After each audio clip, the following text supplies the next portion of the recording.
I'm Cute Spooky, and today I'm yapping about the cozy decorating game nobody is talking about, LetDeco. I received a free review copy of the game, but as always, all opinions are my own. Now, let's get into my gameplay. It starts out with Nana coming across a doll claw machine and trying it out. A few minutes later, she runs out of money. She blinks and is transported to a new area and hears somebody crying. She decides to investigate, and that's when I'm able to control my character. I talk to a cat that's nearby who claims his house has been stolen by this cute dinosaur. I walk over and beat it with a stick to get the house key. I use it to unlock the house and find out it's completely empty. There's tons of furniture I can craft, but I'm going to need materials first. I collect resources by hitting plants, trees, and rocks with my stick. I cleared out a section near the house and crafted a chair for the cat. Nana asks where she's at, and the cat tells her she's in the forest and she should check out the rabbit shopping district since the rabbit dolls might know something. I clear some more materials and head over that way. I found a rabbit who owns a cafe but doesn't know how to decorate it, so I offer my services. I collect resources around me and craft a bunch of furniture in the catalog.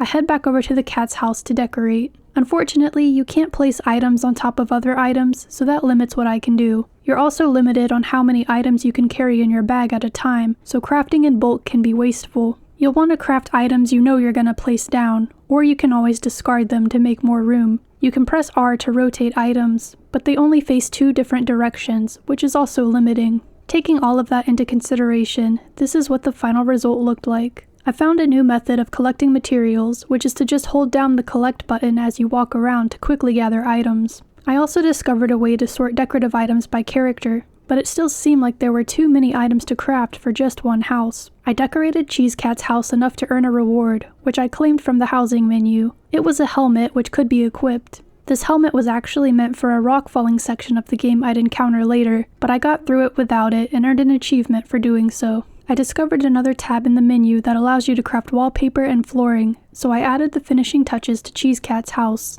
After that, I headed back to the Rabbit Cafe to decorate it. I struggled a lot with this build because my inventory was full of furniture I had crafted that didn't match the cafe's aesthetic. It really made me wish that the game had infinite inventory space, because how are you supposed to know if an item would fit before crafting it? I eventually got it done, and this is what it looked like. My reward this time was a pair of goggles that would allow me to see through the cherry blossom storms. This seemed kind of useless since I already had to make it past the storm to reach the rabbit village. I equipped them anyway just to test them out, and they worked. I found my way to the rock falling area of the game I talked about earlier and made my way up this big waterfall. Disappointingly, there was nothing special at the top of it, but I did learn I could teleport to any house I had discovered before from this bird. I teleported to the cat's house and made my way up to the Halloween area. I gathered a bunch of materials in the area and found myself in a campsite area next. Something that's really cool is that I learned a new background music track by interacting with one of the cute characters that was playing guitar. It's a cool way to earn more tracks, but I kept it on the original song. I met a mother hen nearby who had lost all of her camping gear while she was watching her kids. Close by was a tiger with a new house to decorate. I moved back to the hen's empty campsite and placed down a bunch of the outdoor furniture that was clogging up my inventory. None of it was from her camping set, but she'd just have to deal with it because I desperately needed inventory space. Here's what the final result looked like. The mother hen claimed to give me a rainbow sparkling gem as a token for her thanks, but nothing showed up in my inventory. I traveled back over to the rabbit village and learned new background music from this rabbit blasting EDM music. Then I traveled to the Halloween house to collect materials and decorate it. This was the final result. The pink dragon rewarded me with a pumpkin he'd been carefully nurturing, but again, nothing showed up in my inventory. I went adventuring again and landed in a safari-looking area where some animals were out to get me. This is where I learned there is a health bar, which seems unusual for the type of game this is. I got absolutely destroyed by them and died. Thankfully, nothing really happens when you die, you just respawn right away, which makes me even more unsure why it's an included mechanic. I eventually found an interesting cave section while running around aimlessly,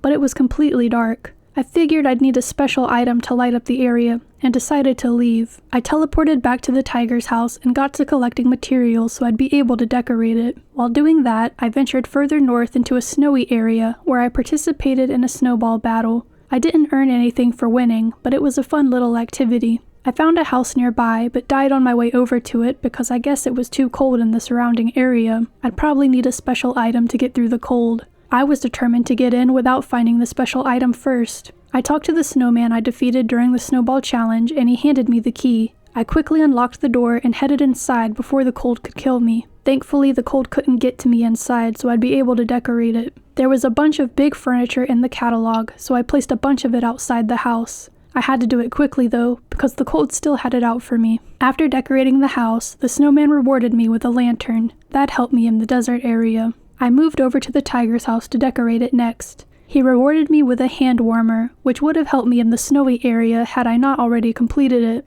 I headed to the cave in the desert area next, which led to a maze. It didn't take me too long to figure out the correct path, and it led me to the next decorating area. I decorated the outside area, and Anubis rewarded me with jewels, which didn't appear in my inventory. I traveled to what I thought was the next area, but it was full of bombs and enemies. I made it past the bombs easily, but the enemies just about insta-killed me every time I tried to make my way through. Dying set me back to the very beginning of the area, so I never figured out how to progress. I had traveled all over the map and didn't find any other areas, so that was all the time I spent with the game. If anyone else knows how to progress further, please let me know in the comment section below. Overall, I had a good time playing the game, and I spent about 90 minutes with it. It's a cute decorating game with funky controls that take a bit to get used to. I really wish there was more guidance on how to progress as well. I don't know if one of the rewards I received that didn't show up in my inventory would have helped me, or if those rewards don't really matter at all. Let me know what you guys think of the game in the comments, and if you think it's worth the $5 it costs.